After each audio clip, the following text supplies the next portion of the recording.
morning students. Again welcome you in our favorite YouTube channel Cosmic Children Academy Rajgarh. देखिए बहुत दिनों के बाद अपनी और आपकी और हमारी मुलाकात हो रही है और आज हम बात कर रहे हैं एसएसटी के पेपर की जो 10th क्लास का हुआ है, यानी लॉकडाउन के लंबे इंतजार के बाद आज क्लास 10th का एसएसटी का पेपर कंप्लीट हुआ।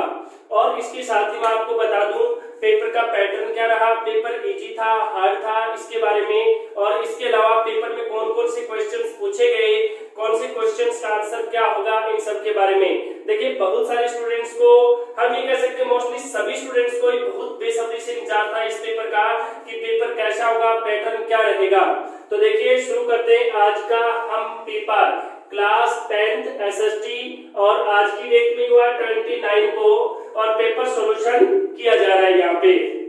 देखिए सबसे पहला जो क्वेश्चन वेरी शॉर्ट में पूछा है बेटा, वेरी शॉर्ट की बात करें हम सबसे पहले वेरी शॉर्ट की, तो टोटल जो मार्क्स है वो कितने मार्क्स का है, 80 मार्क्स का है। कितने मार्क्स का है, 80 मार्क्स का। और फर्स्ट क्वेश्चन आया who was the founder of the Maurya dynasty. What is the first question, who was the founder of the Maurya dynasty. देखिए बिल्कुल इजी क्वेश्चन पूछा है, पहला ही क्वेश्चन है। बहुत सारे स्टूडेंट्स तो डर रहे होंगे कि भाई पहला क्वेश्चन क्या होगा, लेकिन यहाँ पे डरने की कोई बात नहीं थी क्योंकि सबसे पहले आपको सबसे इजी क्वेश्चन दे दिया। फर्स्ट चैप्टर से आया who was the founder of the Maurya dynasty. देखिए सभी को बताया हुआ है चंद्रगुप्त मौर्य, यानी मौर्य डायनेस्टी का जो फाउंडर था वो चंद्रगुप्त फर्स्ट था, या चंद्रगुप्त मौर्य कह सकते हैं हम। Chandragupta Maurya was the founder of गुप्त डायनेस्टी। ओके, तो बिल्कुल इजी था। सेकंड क्वेश्चन पूछा है अकबर ने इबादत खाने का निर्माण क्यों करवाया। व्हाई डिड अकबर बिल्ड इबादत खाना। देखिए अकबर ने इबादत खाने का निर्माण क्यों करवाया था। अकबर ने इबादत खाने का निर्माण ये जो सभी रिलीजन थे उसके ऊपर चर्चा करने के लिए करवाया था। A discuss on the all the religious matters, यानी अकबर जो था वो धर्म में बहुत ज्यादा विश्वास करता था। उसने एक नया रिलीजन भी चलाया था जिसका नाम था दीन ए इलाही, और इसके साथ ही उन्होंने किसका निर्माण करवाया था, इबादत खाने का, जो कहां पे था, फतेहपुर सीकरी में। इसका निर्माण करवाने का मूल कारण पूछा आपको, और वो कारण था सभी जो रिलीजन थे उसके ऊपर डिस्कस किया जा सके, तो इसलिए उन्होंने इबादत खाने का निर्माण करवाया था। थर्ड क्वेश्चन पूछा है, देखिए पेपर मेरे सामने है। थर्ड क्वेश्चन आपको पूछा है where is the direct democracy found at present. Present time में डायरेक्ट डेमोक्रेसी कहां पे पाई जाती है। देखिए माय गाइज, वैसे तो जनरली वर्ल्ड में दो प्रकार की डेमोक्रेसी होती है, एक तो डायरेक्ट डेमोक्रेसी और दूसरी इनडायरेक्ट डेमोक्रेसी।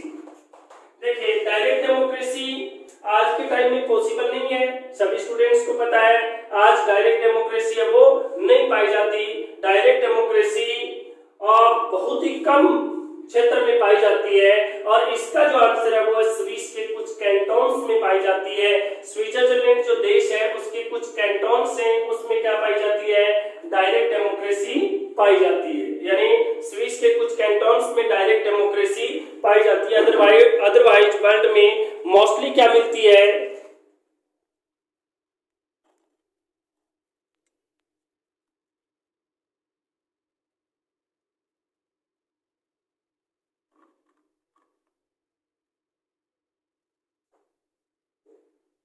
अदरवाइज वर्ल्ड में मोस्टली क्या मिलती है, इनडायरेक्ट डेमोक्रेसी मिलती है। तो इसका आंसर होगा सम कैंटोन्स ऑफ द स्विस कंट्री, यानी स्विस के कुछ कैंटोन्स में डायरेक्ट डेमोक्रेसी पाई जाती है। यानी स्विट्जरलैंड जो है स्विस शॉर्ट में बोलते हैं बेटा, या आप इंग्लिश में क्या बोलोगे, स्विस बोलोगे। स्विस कंट्री के कुछ कैंटोन्स में पाई जाती है।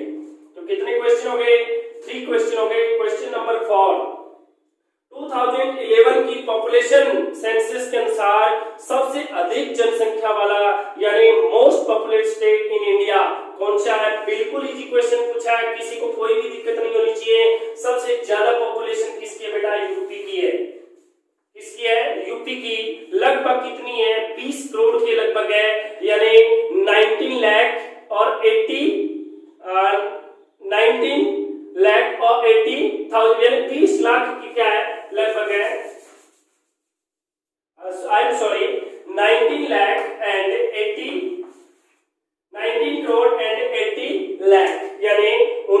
करोड़ और 80 लाख, यानी मोस्टली जो पॉपुलेशन है वो कितनी है, 20 करोड़ के आसपास है। सबसे ज्यादा जो हाईएस्ट पॉपुलेशन है वो किसकी है, यूपी की है। ठीक है, नेक्स्ट क्वेश्चन पूछा है, who was the first estimator of national income of India. Question number 5, Bharat में प्रथम आय गणना के अनुमान किसने लगाए थे। बिल्कुल इजी, बार बार क्लास में बताया हुआ है, बहुत आसान क्वेश्चन है। दादा भाई नौरोजी पहले आदमी थे जिन्होंने एस्टिमेट किया था किसका, नेशनल इनकम ऑफ इंडिया। तो ये क्वेश्चन नंबर 5 है। और क्वेश्चन नंबर 6 नंबर क्वेश्चन है, what is the time period of financial year in India. Bharat में जो वित्तीय वर्ष है उसका टाइम पीरियड क्या है। देखिए बेटा, वित्तीय वर्ष 1 जनवरी से शुरू नहीं होता, 1 जनवरी से हमारे जो दूसरे मंथ है, दूसरे जो फेस्टिवल्स हैं उनके अकॉर्डिंग होता है, नया साल शुरू होता है। लेकिन हमारा जो वित्तीय वर्ष है यानी हमारा फाइनेंशियल ईयर वो स्टार्ट होता है 1 अप्रैल टू 31 मार्च, यानी 1 अप्रैल से 31 मार्च हमारा क्या है, फाइनेंशियल ईयर है। Next question, question number 7, what is planning. नियोजन क्या है, या जो हम नियोजन करते हैं, प्लानिंग बनाते हैं, उसको शॉर्ट में पूछा बेटा। आगे से क्वेश्चन दिया, बीच में से नहीं है। व्हाट इज प्लानिंग, यानी प्लानिंग क्या है, नियोजन क्या है। प्लानिंग का सीधा आंसर होगा, planning is a technique of using available research and achieve the target. Short में लिखना है, 20 to 30 वर्ड्स में लिखना है, कोई दिक्कत नहीं होगी। यानी planning is the technique of using available research and achieving the targets, यानी जो टारगेट हम डिसाइड करते हैं उसको अच्छी तरह से प्राप्त करना क्या कहलाता है, प्लानिंग कहलाता है। प्लानिंग कमीशन का स्थान किसने ले लिया बेटा। अब प्लानिंग कमीशन है वो भारत में क्या हो गया, बंद हो गया है, और उसका स्थान किसने लिया है, नीति आयोग ने लिया है। किसने लिया है, नीति आयोग ने। बिल्कुल इजी पूछा है, कोई दिक्कत नहीं होगी। यानी planning is a technique of using available resources and achieve the target. जो भी हमारे पास टारगेट्स होते हैं उनको अचीव करना और जो यूजिंग अवेलेबल रिसोर्सेज है उनको प्राप्त करना क्या कहलाता है, नियोजन कहलाता है। क्वेश्चन नंबर 8, देखिए साफ साफ लिखा हुआ है, write any one monetary measure to control the inflation. Inflation को कंट्रोल करने के लिए मॉनेटरी मेजर्स बताइए कोई भी एक, यानी जो मौद्रिक उपाय होते हैं। यानी सबसे पहले तो ये समझिए कि इन्फ्लेशन क्या होता है, जनरल प्राइस लेवल का कंटिन्यू बढ़ना, यानी जनरल जो प्राइस लेवल है उसका कंटिन्यू बढ़ना क्या कहलाता है, इन्फ्लेशन कहलाता है। इन्फ्लेशन को रोका जा सकता है, उसके उपाय किए जा सकते हैं, और उसमें एक उपाय होता है बेटा, एक जो मॉनेटरी मिक्सचर कहा जाता है। मॉनेटरी मिक्सचर में हम क्या कर सकते हैं, यानी सेंट्रल जो बैंक है, सेंट्रल बैंक कौन सा है, सेंट्रल बैंक, यानी आप सभी को पता है बैंकों का बैंक किसे कहा जाता है, आरबीआई को कहा जाता है, वो सेंट्रल बैंक है। सेंट्रल बैंक है वो जो अमाउंट होती है उसमें क्या कर सकता है, उसमें चेंज कर सकता है, उसके अंदर वेरिएशंस कर सकता है, अमाउंट के अंदर इंटरेस्ट रेट को क्या किया जा सकता है, बढ़ाया जा सकता है, ताकि लोग हैं वो अपना पैसा कहां पे जमा करवा दें, बैंकों में जमा करवा दें। तो इंटरेस्ट रेट है उसको बढ़ाया जा सकता है क्रेडिट के ऊपर। तो ये मॉनेटरी मिक्सचर बताया है। नेक्स्ट क्वेश्चन 9 नंबर, भारत में गरीबी का कोई एक आर्थिक कारण बताइए। Write any one economic factor of poverty in India. बिल्कुल इजी है, पॉवर्टी के क्या कारण है, बहुत सारे कारण होते हैं, political reason, social reason, economic reason पूछा आपको, पॉलिटिकल सोशल में नहीं जाना। इकोनॉमिक रीजन में क्या हो सकता है बेटा, enable to investment in education and health हो सकता है, यानी कोई भी बंदा जब अपना पैसा उसके पास नहीं है वो अपना पैसा इन्वेस्टमेंट नहीं करता है, किसमें, हेल्थ में और एजुकेशन में। और second, depend on the agriculture, agriculture पे बहुत ज्यादा डिपेंड रहना भी इकोनॉमिक रीजन हो सकता है। तो ये क्वेश्चन नंबर 9 है। क्वेश्चन देखिए बेटा, क्वेश्चन नंबर 10 पूछा है, what is the hidden unemployment, यानी छुपी हुई बेरोजगारी क्या होती है, इसको प्रच्छन्न बेरोजगारी भी कहा जाता है। हिडन अनएम्प्लॉयमेंट होता है जब कोई बंदा है वो काम करता हुआ तो दिखाई देता है, लेकिन उसका प्रोडक्शन के ऊपर जो इफेक्ट है वो क्या होता है, जीरो होता है, यानी टोटल प्रोडक्शन में उसका योगदान, कंट्रीब्यूशन नहीं होता।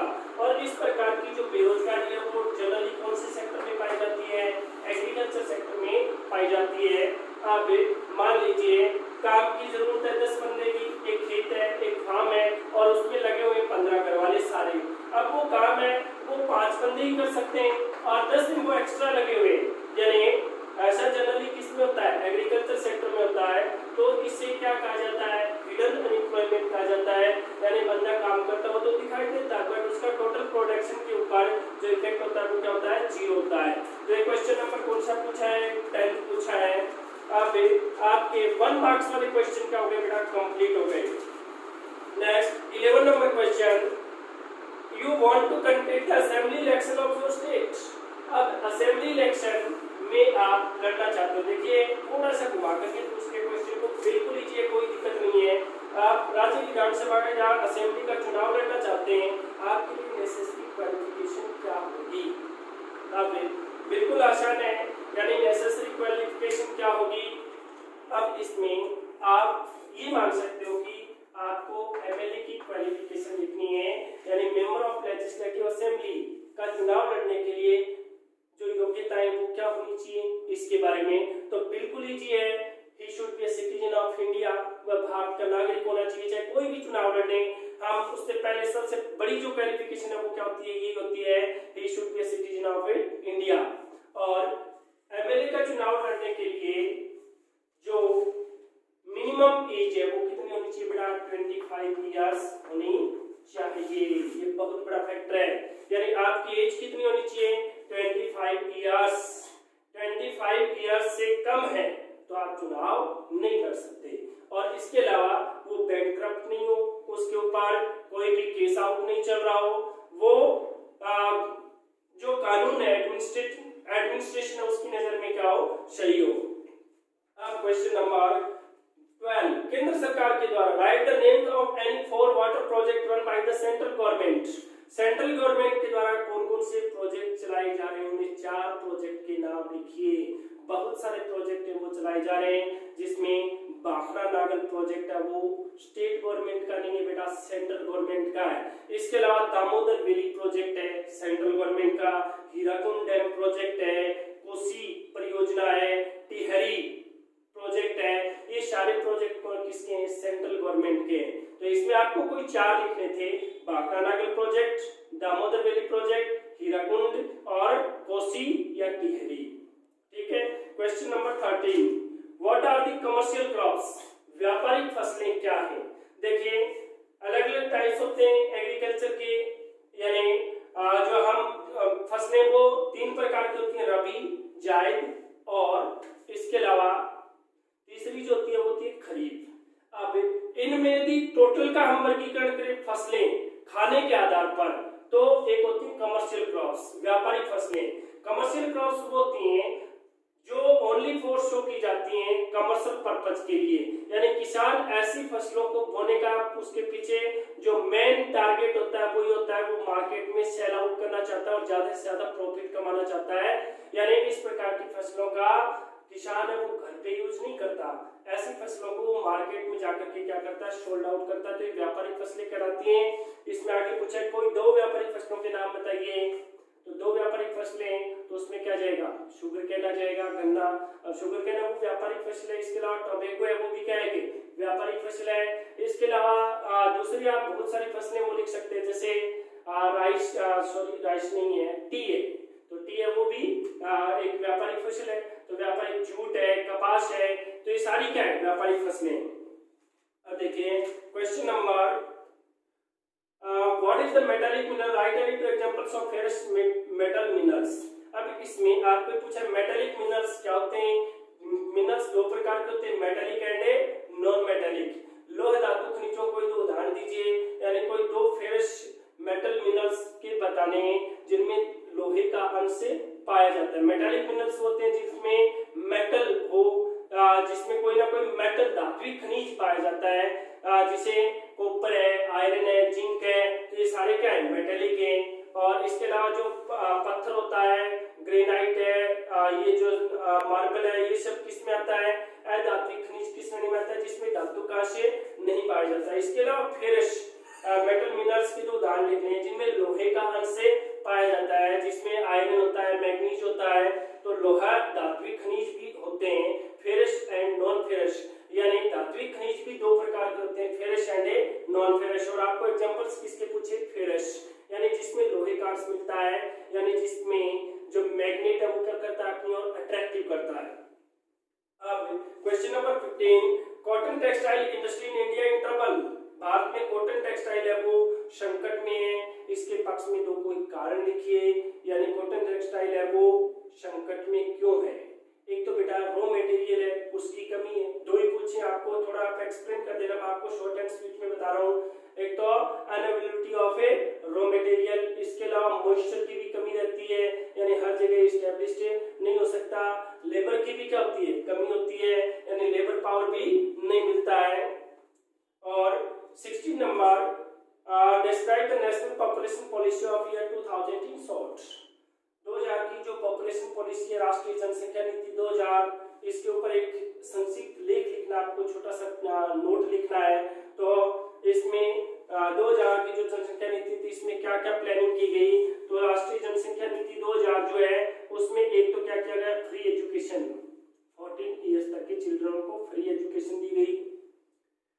जो डिक्रीज डेथ रेट है उसको घटाना, 30 पर 1000 के अकॉर्डिंग, वैक्सीन्स देना जो छोटे बच्चे उनको, चिल्ड्रन को, और जो बीमारियां हैं उनको रोकना, फैमिली प्लानिंग है उसको बढ़ावा देना। ये मेन क्या थी, पॉलिसीज थी जो 2000 में लाई गई।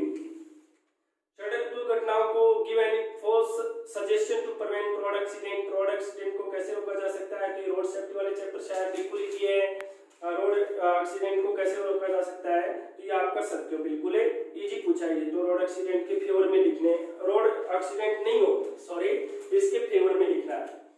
क्लीन इंडिया मिशन है उसमें इंप्रूविंग हुआ है रूरल एरियाज में, तो रूरल एरियाज में इसके फेवर में कोई दुकान बताइए। आज रूरल एरिया जो वो बिल्कुल क्या है, क्लीनिंग है, हर घर में जो क्लीन भारत स्वच्छ मिशन के अंतर्गत क्या बन चुके हैं, टॉयलेट का निर्माण हुआ है। बहुत सारे जो परिवार जिनके पास टॉयलेट नहीं था उनको क्या मिला, फ्री ऑफ टॉयलेट मिला है। फिर question number 20, write down any 4 famous cultural achievement of गुप्त पीरियड। गुप्त पीरियड को भारत का क्लासिकल पीरियड कहा जाता है, गोल्डन पीरियड कहा जाता है। गुप्त काल के अंदर कोई 4 उपलब्धियां बतानी, बहुत सारी उपलब्धियां हैं गुप्त काल की। गुप्त काल भारत का स्वर्णिम काल कहा जाता है, और इसकी कोई 4 उपलब्धियां कौन सी हैं उसके बारे में बताना है। देखिए बेटा, इसमें सबसे पहली जो उपलब्धि है वो तो ये थी कि गुप्त काल के अंदर संस्कृत जो थी वो ऑफिशियल लैंग्वेज थी। संस्कृत कोई भी लिख सकते हो आप, 4 संस्कृत ऑफिशियल लैंग्वेज थी। जो मेन है वो मैं आपको बता रहा हूँ। इसके अलावा इस काल में फाहियान है वो भारत के अंदर आए थे। इसी काल में ब्राह्मीर, ब्रह्मगुप्त और इसके अलावा आर्यभट्ट, ये प्रसिद्ध जो स्कॉलर थे, साइंटिस्ट थे, मैथमेटिशियंस थे, ये हुए थे। और इसके अलावा महरौली दिल्ली का जो लौह स्तंभ है वो भी इसी गुप्त काल के अंदर बनवाया गया था। और कालिदास का नाम सुना होगा, जिसे भारत का शेक्सपियर कहा जाता है। कालिदास भी गुप्त काल में हुए थे, और इन्होंने अभिज्ञान शाकुंतलम, रघुवंशम नामक क्या लिखे थे, नाटक लिखे थे। बहुत सारे नाटक हैं वो लिखे गए। अब क्वेश्चन नंबर 21 नंबर क्वेश्चन पूछा बेटा, बाबर भारत में किन विजयों के लिए प्रसिद्ध है। For which victorious in Babur famous in India. देखिए, बाबर के 3 महत्वपूर्ण युद्ध हैं।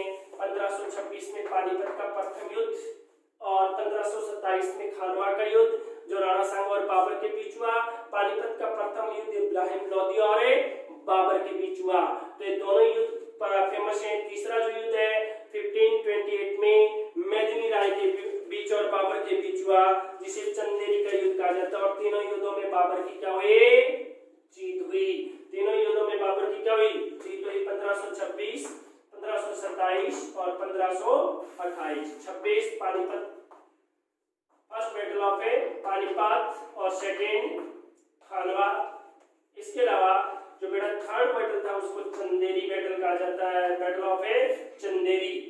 और ये युद्ध पानीपत का किस किस के बीच हुआ था, बाबर और इब्राहिम लोदी के बीच। खानवा का राणा सांगा और बाबर के बीच। और थर्ड जो था चंदेरी, वो मेदिनी राय और बाबर के बीच। तो ये बाबर के मुख्य जीत थी। और नेक्स्ट क्वेश्चन पूछा है, what are the major obstacle in the unification of Germany. Germany के एकीकरण में बहुत सारी बाधाएं थी। जर्मनी के एकीकरण में सबसे बड़ी बाधा क्या थी, जर्मनी के एकीकरण में सबसे बड़ी बाधा थी ऑस्ट्रिया। चार पूछिए, किन्हीं चार का उल्लेख कीजिए, मेंशन एनी फोर। तो इसमें in interference of Austria in the internal issues of the Germany, Germany के आंतरिक मामलों में किसकी दखलंदाजी थी? ऑस्ट्रिया की। नंबर 2 हो जाएगा रिलीजियस पॉलिटिकल डिफरेंस था, सोशल इकोनॉमिक डिफरेंस था पूरे कंट्री के अंदर। नंबर 3 इनकेपेबल मिलिट्री पावर, कोई भी ऐसा स्टेट नहीं था जर्मनी में जिसके पास फुल एंड फाइनल मिलिट्री हो, जो कैपेबल मिलिट्री हो, ये भी एक सबसे बड़ी बाधा थी। पोप का भी इंटरफेयर था साउदर्न जर्मन के अंदर। और लैक ऑफ अवेयरनेस, जागरूकता की कमी थी लोगों में, लैक ऑफ अवेयरनेस। तो ये क्वेश्चन पूछा है। क्वेश्चन नंबर 23, लोकतंत्र एक श्रेष्ठ शासन व्यवस्था है, democracy is the best governing system, describe any two merits of democracy in the favour of statement. यानी डेमोक्रेसी की क्या लिखनी है? 2 मेरिट्स लिखनी है, 2 गुण लिखने हैं, अच्छी बातें लिखनी, बहुत सारी है बेटा, कम से कम 10 या 12, और उसमें आपको 2 क्या बतानी है? मेरिट्स बतानी है, 2 बतानी है, 2 मेरिट्स ऑफ द डेमोक्रेसी, और उनको साथ में क्या करना है? डिस्क्राइब भी करना है, ठीक है ना। डेमोक्रेसी है उसके फेवर में 2 क्या लिखने? तर्क देने। यानी question number 24, describe any 4 characteristic of Indian economy as a developing economy. कैसे कह सकते हैं कि भारत की इकोनॉमी है वो? अब बेटा मैं इनको आपको बता दूंगा वैसे ही आंसर, अब मैं इसको एक एक लाइन तो आंसर तो नहीं दे सकता क्योंकि बहुत ज्यादा टाइम हो जाएगा, तो इसलिए मैं बता देता हूँ कि ये क्वेश्चन किस टाइप से होगा answer. Describe any 4 characteristic of Indian economy as a developing economy. कैसे कह सकते हैं भारत की अर्थव्यवस्था एक विकासशील अर्थव्यवस्था है, यानी वो विकसित नहीं है, आज उसका विकास हो रहा है। इसके फेवर में आपको 4 तर्क देने हैं, यानी बहुत सारे तर्क है बेटा कि आप आज भी लोगों की जो इकोनॉमिक है सिचुएशन है उसमें इंप्रूवमेंट हो रहा है, आज बेटर हेल्थ एजुकेशन प्रोवाइड हो रही है, यानी तो ये डेवलपिंग फॉर्म आप बता सकते हो। और इसके और में दिया भारतीय अर्थव्यवस्था में आर्थिक सुधारों का सबसे briefly describe the economic reforms in India, यानी भारतीय अर्थव्यवस्था में क्या क्या सुधार किए गए उसके ऊपर कमेंट लिखना है। Question number 25, explain the barter exchange system, वस्तु विनिमय प्रणाली क्या है बेटा? इसके ऊपर बताना आपको, बिल्कुल इजी क्वेश्चन है। बार्टर एक्सचेंज सिस्टम यानी वस्तु के बदले वस्तु खरीदना, आजकल नहीं रहा, पुराने जमाने में होता था, लोग चावल के बदले आटा दे देते थे या चावल के बदले गेहूं लेना, भैंस के बदले गाय लेना, ये सब किसमें चलता है? बार्टर एक्सचेंज सिस्टम में चलता है। इसको एक्सप्लेन करके बताना आपको। फिर क्वेश्चन नंबर 26, यानी according to you what legal rights do you have as a consumer, describe any 4। एक कंज्यूमर के पास क्या क्या राइट्स होते हैं? कंज्यूमर है वो कंज्यूमर कोर्ट में जा सकता है, वो अपने वेट का एप्लीमेंट कर सकता है, वो देख सकता है, चीज को परख सकता है, उसके पास क्या क्या राइट्स हैं। तो एक उपभोक्ता के पास क्या अधिकार हैं, उसमें से कोई 4 लिखने, what are the legal rights. अब क्वेश्चन नंबर 27, सीकर किसान आंदोलन, write an essay on Sikar peasant movement. Sikar peasant movement पे लिखना है, सीकर जो किसान आंदोलन हुआ उसमें किस किसने पार्टिसिपेट किया, इसके ऊपर एक निबंध लिखना आपको, यानी पॉइंट नहीं डालने, सीधा ही एक निबंध लिखना है। तो ये बड़ा क्वेश्चन है बेटा 6 मार्क्स का, तो इसमें वर्ड लिमिटेशन क्या होगी? थोड़ी सी ज्यादा होगी। सीकर किसान आंदोलन में किस किसने भाग लिया, ये किसान आंदोलन था किसके, करशन सिंह के विरुद्ध हुआ, इसमें जो नए टैक्स थे वो ला दिए गए थे, और इसमें जो अखिल भारतीय क्षेत्रीय सभा है, जाट सभा है, उसने भी पार्टिसिपेट किया था। तो ये सीकर किसान आंदोलन के है। तो इसके और में भी दिया बेटा, किन 3 पे कमेंट लिखना आपको, एक नोट लिखना है। सन्यासी रिबिलियन बताया हुआ आपको, सन्यासी विद्रोह कब हुआ, कहाँ पे हुआ, किसको लेकर के हुआ, अंग्रेजों के विरुद्ध हुआ, जो हुआ उसमें सन्यासियों ने भाग क्यों लिया। नेक्स्ट है भील विद्रोह, भील आंदोलन। भील आंदोलन आप राजस्थान के अंदर हुआ था, भीलों का आंदोलन, जिसमें मोतीलाल तेजावत जो थे उन्होंने भी भीलों का एक बहुत बड़ा आंदोलन किया था। गोविंद गुरु जो थे वो भी भील आंदोलन किया था। श्यामजी कृष्ण वर्मा के ऊपर लेख लिखना है, ये बहुत बड़े क्रांतिकारी हुए श्यामजी कृष्ण वर्मा, तो इनके ऊपर एक लेख लिखना है। इन्होंने लंदन हाउस की स्थापना की थी, वहां पे ट्रेनिंग देते थे, तो ये आपको पूरा बताया हुआ डिस्क्रिप्शन मिल जाएगा। इसके अलावा चंपारण किसान आंदोलन, चंपारण पीजेंट मूवमेंट क्या है, चंपारण में जो मूवमेंट है वो क्यों चलाया गया बेटा, मैं आपको बता देता हूँ। गांधी जी का जो फर्स्ट मूवमेंट था जो चंपारण मूवमेंट था, जो 1917 में चलाया गया, किसको लेकर के, इंडिगो, यानी इंडिगो जो क्रॉप थी उसको लेकर के ये बिहार में चलाया गया था ये आंदोलन, चंपारण किसान आंदोलन। और 28 भारत के राष्ट्रपति describe the following powers of the president of India, executive, administrative power, legislative power लिखने। राष्ट्रपति के पास कार्यपालिका शक्तियां क्या होती हैं, विधायी शक्तियां क्या होती हैं, क्योंकि हमारे इंडिया का जो फर्स्ट पर्सन होता है वो प्रेसिडेंट होता है। प्रेसिडेंट के पास बहुत सारे पावर होते हैं, उसमें आपको कोई एग्जीक्यूटिव पावर बताने और लेजिस्लेटिव पावर बताने। इसके अथवा में भी क्वेश्चन पूछा है, यानी describe the following powers and function of the supreme court of India. Supreme court के जो ओरिजिनल जुरिडिक्शन पावर है, ओरिजिनल, और इसके अलावा एप्लीएट यानी अपीलीय क्षेत्राधिकार, उसके ऊपर लिखना है। पूरा नहीं बताना कि सुप्रीम कोर्ट क्या है, कहाँ पे है, कितने जज होते हैं, ये होता है वो होता है।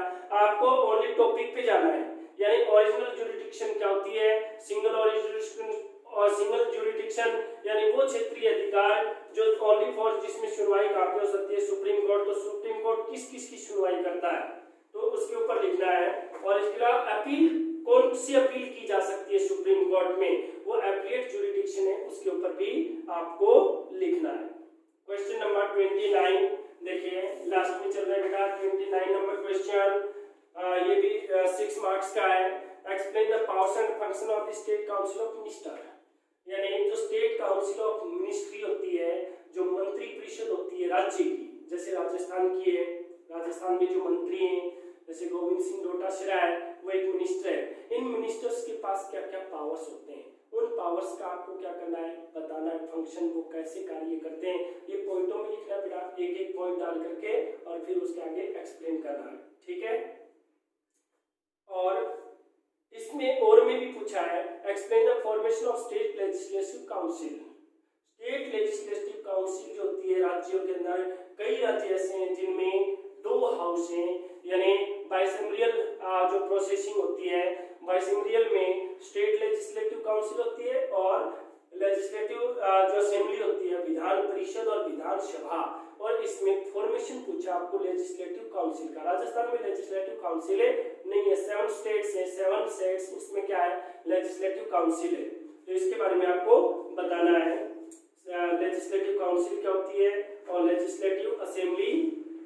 आपको काउंसिल का ही पूछा है, यानी काउंसिल का फॉर्मेशन है कैसे होता है। तो काउंसिल का फॉर्मेशन है वो आप बिल्कुल इजीली कर सकते हो, कोई भी स्टूडेंट्स को किसी भी प्रकार की प्रॉब्लम नहीं होगी, शायद इसमें बिल्कुल इजीली क्वेश्चन है पूछा है। यानी UP, Jammu and Kashmir, Maharashtra, Karnataka, Bihar, Andhra Pradesh, Telangana, in states के क्या अंदर क्या है, 2 हाउस है, विधान परिषद और विधानसभा। और आपको विधान परिषद के बारे में पूछा है, यानी फॉर्मेशन कैसे होता है। तो इसमें 1/6 मेंबर, जैसे गवर्नर अपॉइंट करता है, 1/12 मेंबर है वो, इससे जाते हैं ग्रेजुएट जो होते हैं वो जाते हैं, टीचर्स जाते हैं। तो ये बताया हुआ आपको एक एक। फिर 30 नंबर क्वेश्चन बेटा मैप पूछा है, मैप। अब मैप के अंदर आपको 5 प्लेस है वो इंडिकेट करने। हीराकुंड परियोजना बेटा उड़ीसा में है, कौन सी नदी के ऊपर बनाई गई है, महानदी पे। देखिए थोड़ा सा मैप का मैं डिस्क्रिप्शन कर देता हूँ आपको।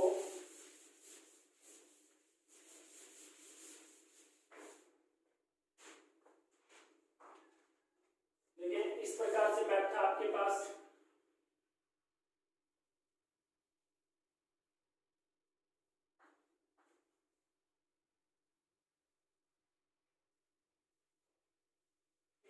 एक बार रॉ मटेरियल है, तो इसमें हीराकुंड परियोजना महानदी यानी उड़ीसा के अंदर है, यहाँ पे लगभग थोड़ा सा नीचे, यहाँ पे महानदी है, थोड़ा बहुत ऊपर नीचे हो सकता है क्योंकि मैंने आपको पहले बता दिया कच्चा चित्र है बेटा। कपास फसल क्षेत्र, कपास जनरली कहाँ पे होता है बेटा, गुजरात में होता है, महाराष्ट्र में होता है, इन कोई भी एक दो क्षेत्र के ऊपर आप कर सकते हो। जनरली सबसे ज्यादा जो कॉटन प्रोडक्शन होता है वो गुजरात और महाराष्ट्र में होता है। तो गुजरात यहाँ पे है और यहाँ पे नीचे क्या है, थोड़ा सा इधर देख सकते हो आप, इधर महाराष्ट्र है। तो इन्हें क्षेत्रों में एक भी लिख सकते हो आप, किसी भी गुजरात या महाराष्ट्र का। फिर बोकारो, बोकारो कहाँ पे पड़ता है बेटा, बोकारो झारखंड में है। बोकारो कहाँ पे है, झारखंड के अंदर है बोकारो। बोकारो स्टील प्लांट है बेटा, बोकारो क्या है, स्टील प्लांट है। और बोकारो कहाँ पे, झारखंड में है, यहाँ पे झारखंड। तो वेस्ट बंगाल यहाँ पे क्या बेटा, झारखंड है यहाँ पे। बिहार से अलग हुआ झारखंड, बिहार से क्या हुआ है, अलग हुआ है। इसके अलावा विशाखापट्टनम, विशाखापट्टनम है वो आंध्र प्रदेश में, कहाँ पे है, आंध्र प्रदेश एपी यानी आंध्रा में है। इसके अलावा तुतिकोरिन, तुतिकोरिन जो है वो तमिलनाडु में है। तुतिकोरिन कहाँ पे है, तमिलनाडु में। तो ये 5 स्थान आपको पूछे, कितने स्थान पूछे, 5। तो इन 5 स्थानों को आपको किस में इंडिकेट करना है, मैप में इंडिकेट करना है। बिल्कुल आराम इजिली आप कर सकते हो, किसी भी स्टूडेंट्स को कोई भी दिक्कतें नहीं होगी इसमें। तो ये जो आपका पेपर था बिल्कुल इजीली आया है, हम ज्यादा टफ नहीं कर सकते। मतलब ज्यादातर जो क्वेश्चन है वो चैप्टर के आगे से पूछे हैं, इसमें से कुछ क्वेश्चन ऐसे हैं जो बीच में से पूछे हैं। हो सकता है आप इसको एक सिस्टमेटिक तरीके से आपने लिखा है और काम किया तो किसी भी स्टूडेंट्स को कोई भी दिक्कत नहीं होगी, यानी जो पीछे आपने पढ़ा है वही उसमें से दिया है, तो इसमें कोई भी दिक्कतें नहीं है। मैंने जो एक्सप्लेन किया है, हो सकता है इसमें बाई कोई मिस्टेक हो, तो कोई भी मिस्टेक हो तो वह आप कमेंट या सजेशन में आप हमें बता सकते हैं। क्योंकि हमने पेपर जैसे ही कंप्लीट हुआ उसके बाद में पेपर शॉर्ट आउट करना स्टार्ट किया है, तो हो सकता है इसमें कोई बाई मिस्टेक हो तो आप वो बता सकते हैं, हम कॉल कर सकते हैं, मैसेज कर सकते हैं और आप हमें पूछ सकते हैं और नेक्स्ट पेपर की आप तैयारी भी कर सकते हैं, जो कल ये किसका, मैथ्स का। Thanks, have a great day.